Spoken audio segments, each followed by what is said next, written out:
কথায় কথায় আমরা শুনতে অভ্যস্ত সুশাসন চলছে।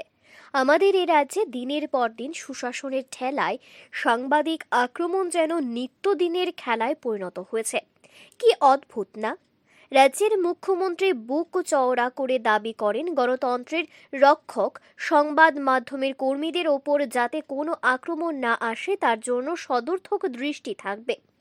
এই তো গেল প্রেস দিবসে রাজ্যের মুখ্যমন্ত্রী সুন্দর করে দাবি করেছেন কোনো সাংবাদিকের ওপর আক্রমণ বরদাস্ত করা হবে না। ভালো কথা। সুশাসনের রাজ্যে মুখ্যমন্ত্রীর এই ভালো কথায় আমরা সন্তুষ্ট। তবে যা ঘটে চলেছে তাতে কি রাজ্যবাসী সন্তুষ্ট থাকতে পারছে? কি দোষ সংবাদ মাধ্যমের কর্মীদের? কি দোষ বেচারা চিত্র সাংবাদিক সুজিত আচার্যের?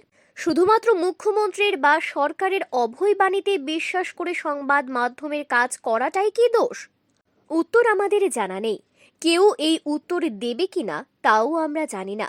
তবে আমরা এটা জানি, পরিবর্তনের রাজ্য ত্রিপুরাতে সাংবাদিকদের দেখে নেওয়ার হুমকি দেওয়ার পর থেকে যেভাবে প্রতিনিয়ত সাংবাদিকদের ওপর আক্রমণ ঘটে চলেছে তা আর যাই হোক গণতন্ত্রের পক্ষে মানানসই নয়।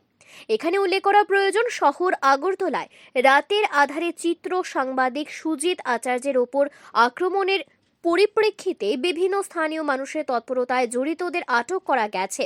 তবে যেহেতু জড়িতরা শাসক দলের আষ্টে পৃষ্ঠে জড়িয়ে রয়েছে, তাদের বিরুদ্ধে কতটুকু ব্যবস্থা গ্রহণ করা হয় তা কিন্তু বড় প্রশ্ন।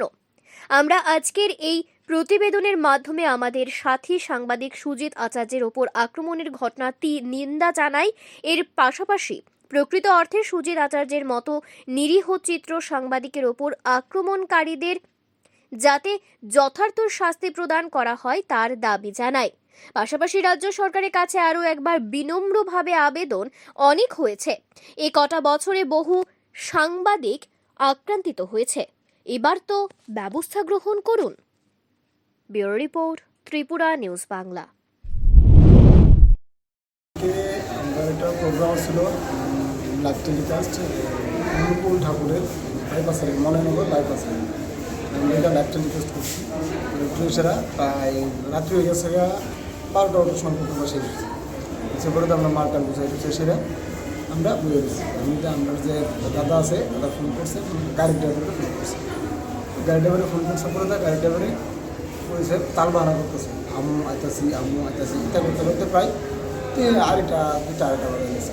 এবার আমরা বয়ে দিচ্ছি, এরপরে আইসি এসে বলতে হেরা আমি জাস্ট জিজ্ঞেস করলাম যে ভাই তোমার তো দেরি হয়েছে দিলি, মানে আমার কথা বলছে না ওই সেই কষ্ট করতেছে সেটা।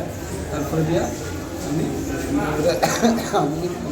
বলছি ঠিক আছে ভাই ইচ্ছে বাদ জায়গা না বুঝতে পারবে যেন পরিবারও আছে, তারা স্বেচ্ছাসেবী তারা আছে, তারা আসে তারা বলবে নিচে করে দিচ্ছে। এবার আমরা মতো করেছিলাম গাড়িতে জিনিসপত্র নিয়েছিলাম, অন্যজনের গাড়িতে করে জিনিসপত্র নিয়ে আয় করতে হচ্ছে পড়বে। হঠাৎ করে দেখি যে ড্রাইভারটা লোকে মানে তর্ক বিতর্ক করছিল, ওই ড্রাইভারটা কিন্তু বসে 4-5 জন ফলাবান নিয়ে গেছে একটা ইকো গাড়ি থেকে, ঘুরে এসে আমরা ধাবা করতেছি। এবার আমরা তো আয় করতেছি, আয় করছি, আইআইটি এসেছিলাম সবাই যার জন্য আইতেছি। আমার লোক আমার কালিগো আছে, কালিগোর কাছে আমরা 4-5 জন আসছিলাম, আমরা তার আধার মতন বাইক চালিয়ে গেছে। এবার আমিও আস্তে আস্তে চালাই যাইতেছি। হঠাৎ করে ঠিক সিদ্ধি আশ্রমের নিউজ সিটার একটু সামনেই হঠাৎ করে একটা গাড়ি এই গাড়ি আইসে ধরুন করে আমার বাড়ি মারছে, বাইকের সঙ্গে সঙ্গে ঘুরে গেছিল পড়ছি। পরে দেওয়া গাড়ির থেকে নেমে সেটা মানে যা পাই আমার যতটুকু বাড়ছে, হ্যাঁ হেলমেট দিয়া, তারপরে গাড়ি যে বট দিয়া পিঠে মধ্যে মারছে, মানে এসে ঘুষে নিয়ে মানে যা খুশি তা করছে। কতজন ছিল? প্রায় 5-6 জন। প্রচণ্ডভাবে মারছে, এখন আমি শ্বাস ফেলতে পারি না, প্রচণ্ড ব্যথা, আবার পিঠে ব্যথা, পায়ে যে ফালাইছে আগুন সালাই দেয়। এই যে মাথার মধ্যে যে আঘাতগুলি, মানে কী দিয়ে আঘাত করা হয়েছে? তারা রড দিয়ে মারছে, এরপরে ঘুষি দিচ্ছে, হ্যান্ডেল দিয়ে মারছে, মাথা মানে যে যেমন পারে এমন মারছে। এখন অবধি কাগজে চিনতে পারছে যে বা এই বিষয় নিয়ে থানাতে কোনো অভিযোগ হয়েছে? থানাতে অভিযোগ হয়েছে, ওখান দেখা যাক। আপনার নামটা কি? আমার নাম সুজিত আচার্য।